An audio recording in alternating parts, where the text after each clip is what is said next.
Hey y'all, Mama Yai here, back again with another weekly Genshin news recap. In this video, we'll be going over the 5.2 Primogem calculations, new 5.2 events, new 5.2 map updates, a possible upcoming Dainsleif quest, Xbalanque possibly being just an NPC, and a possible Ororon 5-star upgrade. We'll also be announcing the 10 Welkin Moon giveaway winners at the end of the video, so stick around till the end to see if you won. But don't worry if you don't win. I'll be giving away another 10 Welkins at 2,000 subscribers. To enter, just like and subscribe, along with leaving a comment with your server and UID. Now, on to the video. First thing on the itinerary are the 5.2 Primogem calculations. First, we have the 600 free primos from the 5.2 server maintenance compensation. Next, from daily commissions, we get 60 primos per day, which over a 42-day patch leaves us with 2,520 primos. There's 2 Spiral Abyss resets, which can give 600 primos each for us peons, and 800 each for those who haven't seen grass in months, giving us a total between 1,200 and 1,600 Primogems, depending on your performance. Next, we have 2 Imaginarium resets that give us 600 primos each, leaving us with 1,200 primos. We then have 1,000 primos from the main event in 5.2.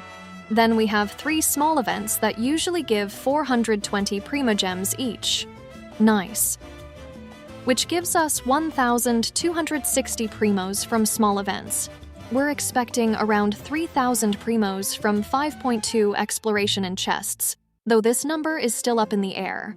There's also a possible bonus of 300 to 500 primos from Natlan exploration bonuses, assuming Hoyo continues the trend. The Paimon shop resets twice, giving us 5 intertwined fates each, leaving us with 10 intertwined fates or 1,600 Primogems, assuming you have the star glitter laying around. There's the test runs that give 80 primos. There's the 5.3 special program that should give 3 codes for 100 Primogems each. There's the smaller event codes for a total of 60 primos. Finally, we have the 100 primos from the web event, giving us a grand total of 9,920 primos, or about 62 pulls as a conservative estimate, assuming no primos from exploration and pitiful Spiral Abyss performance, and a generous estimate of 13,820 primos, or about 86 pulls, assuming you're an exploration menace. You 36-starred both Spiral Abyss splits, and the exploration bonuses will continue in version 5.2. This is honestly quite a few Primogems, and that's not including any from redeeming Pyro Sigils at the Tablet of Tona. How do you feel about these totals? Are they enough to clutch up Zhongli and Neuvillette? Or are you going full diamond hands for a future character like Mavuika in 5.3? Let me know in the comments. Now on to the 5.2 map expansion. Warning, spoilers ahead for the new 5.2 map areas. If you want to explore the new regions blind, I suggest skipping ahead to the next chapter. You have been warned. In version 5.2, we'll be receiving 2 new tribes: the Flower Feather Clan, where Chaska hails from, and the Masters of the Night Wind, where Ororon is from, but more about him later. There's going to be 2 new regions to explore along with their respective villages, so make sure you max out your tribal reputation with the Children of Echoes, Scions of the Canopy, and People of the Springs, before version 5.2 drops. We'll also be receiving a new floating island area to explore, which is probably related to a world quest, as there will be no Archon quest in 5.2. Okay, you can come back now. Map spoilers are done. Up next, we'll be discussing the main event of version 5.2. In 5.2, we'll be receiving an event titled Iktum's Spirit-Seeking Scrolls, which will give us a new 4-star sword named the Calamity of the Blighted Springs. A sword that provides a 27.56% attack bonus and a 40% bonus, normal and charged attack damage bonus with an extra 16% normal, and charged attack crit rate bonus while protected by a shield at level 90 and refinement 5. The image on screen shows the required materials, with one of them being a drop from a new enemy. In this event, we'll be herding wandering spirits in co-op, battling new opponents, and restoring ancient scrolls. All of which will reward Primogems, Mora, EXP books, weapon refinement material, and some other goodies. In addition to the main event, we'll be getting the return of 3 beloved events: Adventurer's Trials, Mutual Security Enhancing Simulation, Monster vs. Monster Pokemon Battle, and Shared Sight will all be making a return and providing us with 420 Primogems each, along with the usual Mora and XP books and whatnot.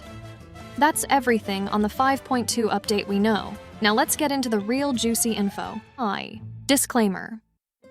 Everything from this point onward is based on leaked information and speculation and is not confirmed to happen. Treat the following information as a theory rather than fact.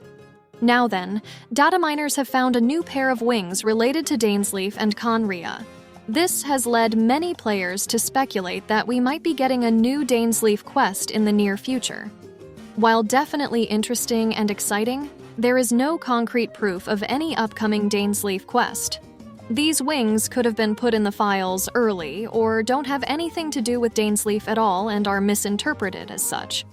There's too little information here to come to a good conclusion, but I thought you'd like to hear about it to fuel your crack theories. While we're on the subject of data miners and speculation, some sources claim that Xbalanque won't be a playable character in the future. This claim stems from his Japanese VA not being nearly as famous as other characters' VAs. Though certainly something to take into account, Hoyo could have simply found someone perfect for the role that just hasn't had any major breakout roles yet.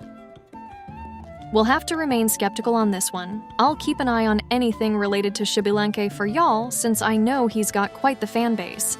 And speaking of anticipated characters with devoted fan bases, Capitano is up next on the chopping block.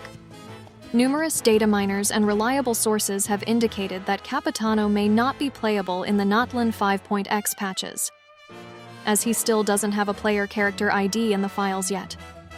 While I was originally dismissive of this notion, as I thought Hoyo learned their lesson on not releasing hyped-up harbingers. Considering how things are unfolding in the story, I'm starting to worry that maybe Capitano won't be playable. To put the nail in the coffin, sources say that Columbina is the next playable Harbinger and Harbinger Weekly boss for Natlan.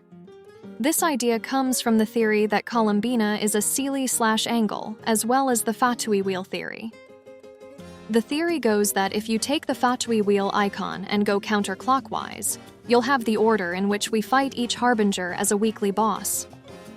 We start with Childa in Liyue, then move to Signora in Inazuma, then we fight Scaramouche in Sumeru, and then we fight Arlecchino in Fontaine.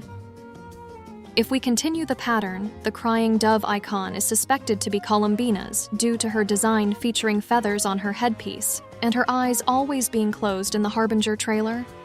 In addition, some theorize that she might even be a Wyob manifestation, as in the Mayan language, Wyob means to sleep, which fits well with what we know about Columbina. If the Fatui wheel theory were to be correct, that means we'd be fighting Columbina in Natlan and then Capitano in Snezhnaya. While seeing him in action, I think it would be for the best, as the Traveler didn't stand a chance against Arlecchino, the 4th-ranked Harbinger. Just imagine how Capitano would absolutely decimate the Traveler if they were to fight at their current strength. Plus, having Capitano in Snezhnaya would give me plenty of time to save up Primogems for him. Finally, on to our last topic for the day. A petition has been made by the CN player base to upgrade Ororon from a 4-star to a 5-star character that has gotten over 80,000 signatures. They demand this due to his heavy significance in the story, along with his design being very popular with the CN player base. Such a change is unprecedented and would mean Hoyo would have to create a brand new burst animation for Ororon, along with having to completely change the 5.2 banner schedule. Although, however unlikely such a change would be, I can definitely see where they're coming from. Ororon played such a big role in the 5.1 Archon quest that even I was starting to doubt his 4-star status, even after seeing leaked gameplay of him and his elemental burst. Plus, his design is just really fucking cool and a lot more detailed than many of the other 4 stars in the game. We'll have to wait and see how this plays out. While such a drastic change is unlikely, the CN player base have spearheaded other changes in the past, and Hoyo is usually most receptive to the CN player base as they're the largest and most dedicated portion of the player base. Now, for what you're probably here for. The winners of the 10th Welkin Moon giveaway are on screen now, and I have already sent the Welkins to the UID provided. Don't feel bummed if you didn't win. I'm doing another 10 Welkin giveaway at 2,000 subscribers, so make sure you're subscribed and comment below your server and UID to be entered into the next giveaway. Also, from this point onward, I'll be selecting the winners randomly via a program. As you probably know, I used to handpick the winners for these giveaways based on the comments they left.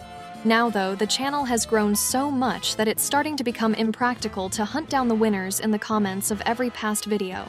So I'll be making the switch to an RNG-based program.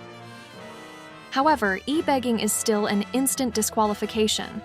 This isn't a competition on how free-to-play you are, or how unlucky your pulls were, or how badly you need the Welkin for Zhongli.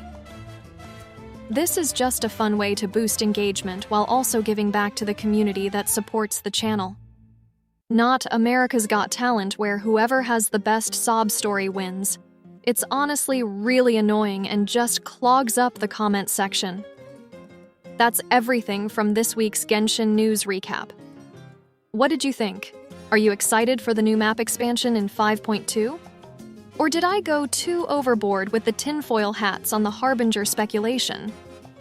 Let me know in the comments. I've been Mama Yai, and I bless your next artifact rolls with extra crit value.